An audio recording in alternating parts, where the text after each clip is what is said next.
Today on InGrace, we're in Jerusalem to talk about the quest to rebuild the Jewish temple.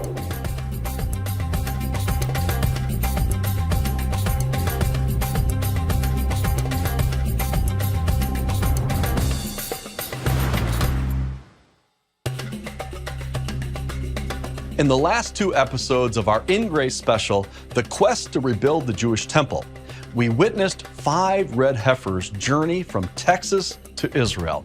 Their arrival was welcomed with joy and singing, and we saw how God instructed Israel to select a perfect red heifer, kill and burn it, and use the ashes mixed with water to purify the nation in anticipation of temple worship. This happened 9 times over the centuries. And curiously enough, there's a medieval rabbinical prediction that there will be a total of 10 red heifers. The 10th is predicted to usher in the Messiah. The red heifer is written in the book of Numbers 19, and God basically commands us to take a red heifer that has no blemish, that is innocent in the sense that it never had a yoke on it, and that it is purely red, no white or black hairs. Once you have this red heifer, you need to go not into Jerusalem, but actually to the other side, to Mount of Olives, which we could actually see the trees right over there. This ceremony made in Mount of Olives, at the front of the Temple Mount, at the front of the Holy of the Holy, because Mount of Olives is the place that we know that when the Messiah will come, Mount of Olives will separate. The way to the temple is Mount of Olives. We believe that God, He has the power to do everything. In His way, He can build the temple from the sky in one. Do you think that's what He'll do? In 1 minute. Is that what you think? Okay. But we believe that we have a mission. And we have the power to build a temple. So we have to do what we can do. God will give the power. So we start step by step. And the first step is to find a red heifer, because if we are not pure, we cannot get inside to the Temple Mount. And the temple is the final stop. And we have to walk, and it's hard, and it's difficult, and it's hot, and there is bureaucracy, and there is a Muslim that get against us, and there is a Christian against us. But again, look at the beauty, look at the half full glass of water. And you can see. Yep. There is a great yearning for the temple to be rebuilt, and this longing is growing by the day. Even though there are many roadblocks to rebuilding the temple, the biggest, the Dome of the Rock, many are hoping to overcome the challenges and resume their worship on the Temple Mount. The Bible predicts that the temple will be rebuilt, then desecrated, just as the Greek king Antiochus Epiphanes did. When that happens, the Bible predicts a time of persecution of the Jews greater than the world has ever seen. Many preparations for the Third Temple are underway. Not only have the red heifers arrived and the sacrifice location on the Mount of Olives been purchased, the priesthood is now being revived. By tracing their lineage to Levi and Aaron, a group of priests are currently training to resume the temple worship. Also, on June 7, 1967, an Israeli brigade commander made an announcement that the Jews have been waiting 2,000 years to hear.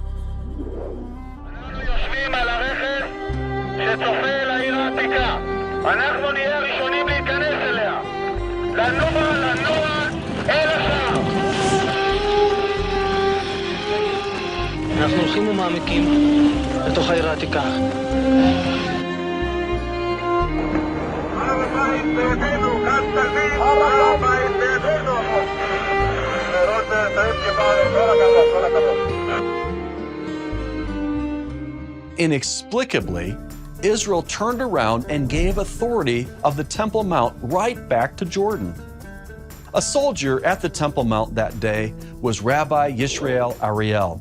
He served with the 55th Paratroopers Brigade, and after capturing the Temple Mount, a Jordanian guide gave them an amazing tour of the Temple Mount site.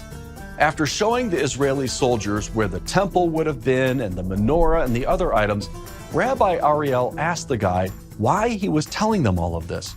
The guide replied, "Well, we have a tradition from our fathers and they from their fathers that one day the Jews would wage a war and conquer this mountain and rebuild the Holy Temple. And I assume that you're starting tomorrow."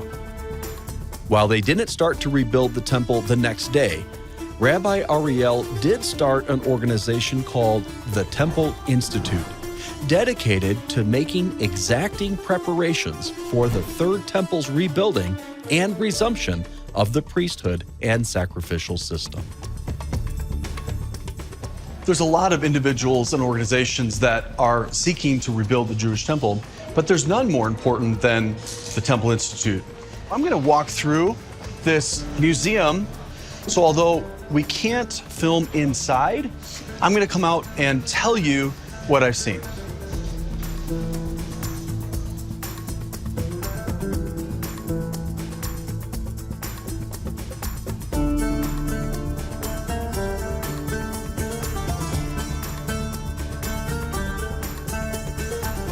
That was really amazing. To be able to see in the Temple Institute what they've been working on for all these years. They've done a lot. And the items that they have recreated are beautiful. They're exquisite. And all of them, they say, are designed according to the biblical mandates. For instance, they had in there the musical instruments that were designed and would be used in temple worship, including harps and trumpets and shofars. And it's incredible to see some of the pictures they had of the orchestra of worship in the temple using these incredible instruments. They also had been working very hard on the priestly garments, and they wanted to make sure that they were weaved correctly and the colors were right. And they went to great pains to make sure that they were able to color these garments the way that the Bible told them to. One of the most impressive things that I saw was the garb of the high priest. And he had the ephod, the breastplate, with the stones of the tribes. Beautiful, amazing work that they did on that. We also saw the other instruments of the temple worship. Now, one thing that is interesting, when they revealed the Ark of the Covenant, obviously what they have in there isn't the Ark of the Covenant, they made the statement, "We know where the Ark of the Covenant is, and when it's time, we will get it and put it into the temple." Now, that's pretty incredible.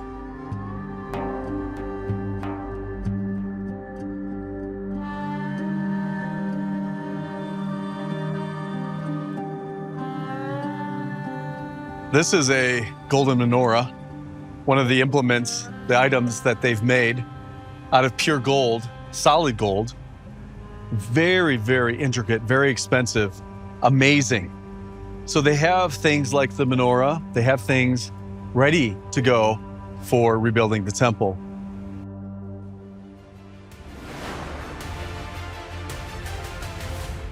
I'm so excited about this brand new video, The Quest to Rebuild the Jewish Temple. You need to get the entire series because it will show you so much about what's happening in Bible prophecy. The rebuilding of the Jewish temple is an historic event that is taking place right now. When you give a gift of any amount to InGrace, we will send you a copy on DVD or digital download. And when your gift is $35 or more, we will include the popular End Times video series, Armageddon's Dawn, and its accompanying full-color prophecy chart. Call now 800-78-GRACE or visit our website ingrace.tv to order your copy today.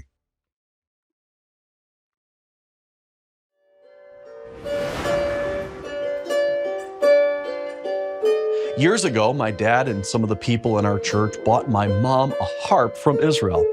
At that time, I didn't realize that the harp makers had done something that had made international news.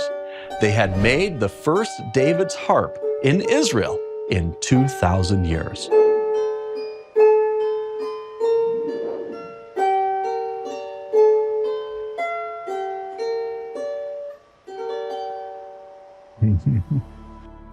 That was just so amazing. So amazing. Mika and Shoshona, what a wonderful opportunity it is for me to meet you.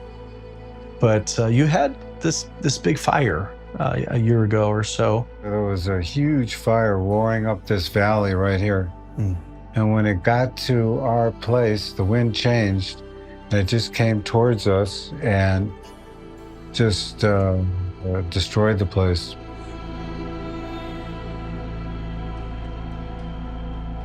You can see through the window what was the actual harp shop. This is what it was. It filled with tools and machines and stored wood and workbenches. Yeah. The good thing is nobody got hurt, nobody died. That's incredible. I know. It is. Incredible. Yeah. Yeah. Harp making didn't exist in Israel for 2,000 years, a long, long time. And how in the world did you all start this back up again, the Harp of David? I just felt that my harp, my spiritual soul instrument was the harp, but I didn't have one. So I said to my husband, who was an instrument maker at the time, I said, maybe you can make me a harp. And he said, yes, that sounds like a great idea. So, of course, nothing happened for many years, and we traveled through the United States. And then we came to Israel, and at a certain moment, we were living in Tiberias. He said, I think I'm ready to make that harp for you. Wow. And so he just took some wood and he was, experimenting really. Around the time that he was doing this, we found an archaeology book. And in the book, one of the pictures was a cave in Megiddo. And on the cave was a picture of a harp at primitive and a man standing next to it. And he said, why should I make a harp from somewhere else in the world? I'm going to make a harp from Israel. And he started using that as a rough diagram. And when he didn't even finish it, it was still in a place we were living. A woman came by our house, a random, we didn't know her. And she knocked on the door and she asked, we had a lemon tree, and she asked if she could pick lemons. So she picked the lemons. And after that, it was very hot. And I invited her up to have some water. She sat in the seat. She saw the pieces of wood and she said, what's that? And he said, oh, it's really nothing. It's just, I'm making a harp for my wife for her birthday. She said, a harp? A harp? I've lived here since 1942 or something. And she said, there's no harp here. You're bringing back the harp of David. But it turned out she was a journalist for the Jerusalem Post. And she wrote an article called The Return of David's Harp. And that article went out all over the world. Did you have an idea that you were doing something so significant when you were building this harp? I realized that this was a significant event for the state of Israel, since it's the national instrument and it hadn't been seen for 2,000 years. Basically, we took the harp off the willows and brought it back. Okay, so explain that. You took the harp off the willows, referring back to the Babylonian captivity. A psalm that says, by the rivers of Babylon, we hung our harps upon the willow trees. And then very soon after that time, Rob Ariel from the Temple Institute, he got in contact with us and he said, I want you to make harps for my museum, which will be coming. At the time, it was a closet, but he had a vision of it and he was going to do it. And that was the first thing that when he got donations, first money that he spent was to commission us to make a harp for him, for the Temple Institute. Another person in Israel that is doing something that hasn't been done for 2,000 years is Guy Ehrlich. He's growing the Balm of Gilead and other ancient plants and trees near Jericho. These will likely be used as the incense in the third temple.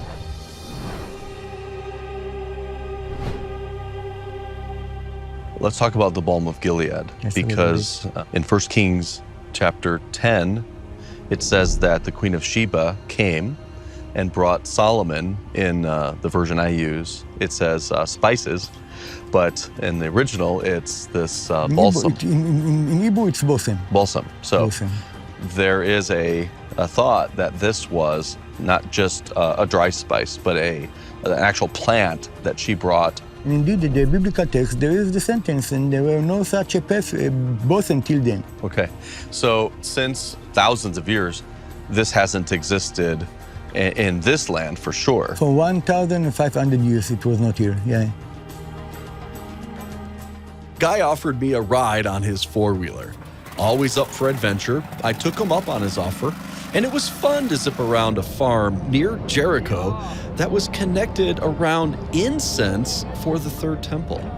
He showed me many plants and bushes and trees, but the one I was most interested in was the famous Balm of Gilead. Okay, so maybe I introduce you to the Balm of Gilead, the Saudi Arabian version. Okay. So this resin that comes out when you scrape it, it's intended to heal itself, but it's also known that it can heal a wound. Yeah. And of course, it has unusual scents. And this is really amazing to be able to be standing by such an ancient plant. It is. And to smell something that was once the best perfume in the Roman Empire and was once part of the smell of the Holy Temple. Yeah. Wow. This is the resin of the frankincense, of the true frankincense of the Boswellia sacra. So the resin is, you'll make it cut and it seeps out and dries and you pull it off. Yeah, it's called tears. You can understand why it's called tears. So it's called the shape of it. tears. Yeah. So because of the shape. Okay. Now you are going to crush it, to chop it well. I am going to do this? Yeah, you are going to do it, but extremely important that while you are doing it, play like yak music, because the Jewish Gemara says, chop it well chopped, because the sound is good for the incense. So what music are you going to sing? You are going to sing. I'm going to sing? Yeah, you are a fearless leader right now. Fearless leader. I can tell you that the incense ceremony making was a musical ceremony. It was. It was a ceremony with a tempo. Okay, how about, since we all need healing, how about, there's a Christian song, It Is Well With My Soul. Okay, let's And I'll hear just it. sing the chorus. It is well. Am I supposed to pound? Yeah, Okay. do something like this, do Okay. something like this, do... Got it. And try at the same time, try to give it some tempo. Yeah, good. With my soul, it is well. Keep on singing, I'm going to bring the call. Please keep on, you're doing a good work. With my soul, the things that I do for all of you in InGrace. I'm going to light a coal. Yes. The chopped resin, after you chop it well, called in Hebrew mugmar. Okay, let me take some of it. And I want to bless you and your audience, with good health and the happiness and the prosperity and fulfillment and a lot of good to you, to your families, and to the rest of the world. Thank you. The way to enjoy the smell is to stand against the wind or to grab it to yourself with the hands. That's strong. Yeah. Wow.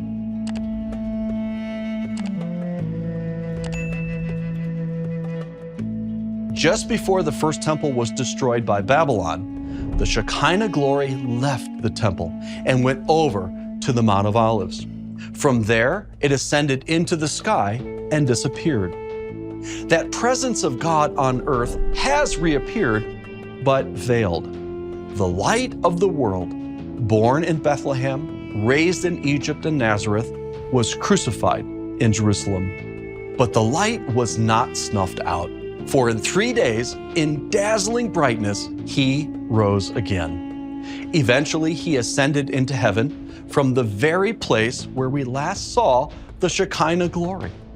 He has promised to return at that very same place on the Mount of Olives. And from that point on, his glory, his Shekinah, will shine from Jerusalem and the millennial temple forever.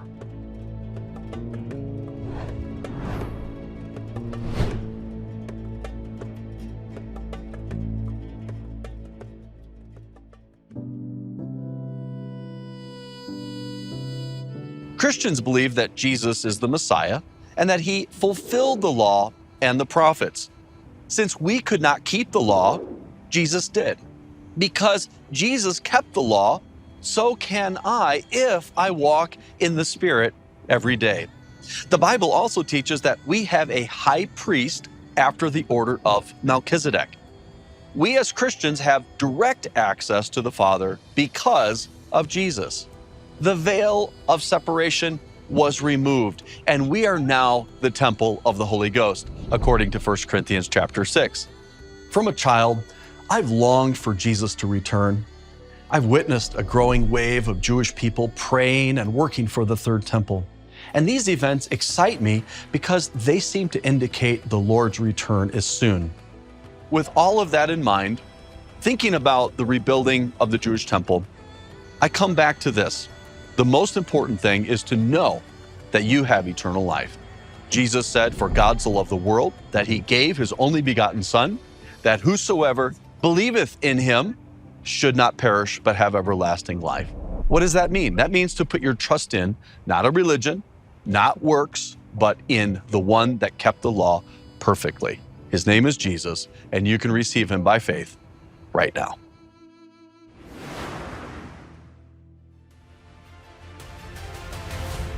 I'm so excited about this brand new video, The Quest to Rebuild the Jewish Temple.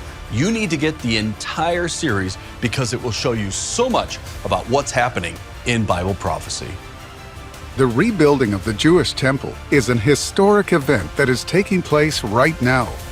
When you give a gift of any amount to InGrace, we will send you a copy on DVD or digital download. And when your gift is $35 or more, we will include the popular End Times video series, Armageddon's Dawn, and its accompanying full-color prophecy chart. Call now 800-78-GRACE or visit our website ingrace.tv to order your copy today. Join us next week for part 1 of A Walk Through Creation with Ken Ham. Jesus died on the cross to overcome death, whereas from an evolutionary perspective, death has just always been here. The most important thing is the saving gospel, because everyone is going to die anyway one day. And that's the beauty of having the biblical worldview, is it gives us an answer to our crisis. Yep. Make sure your heart's ready before the Lord. That is the most important thing, right? Your eternity is the most important.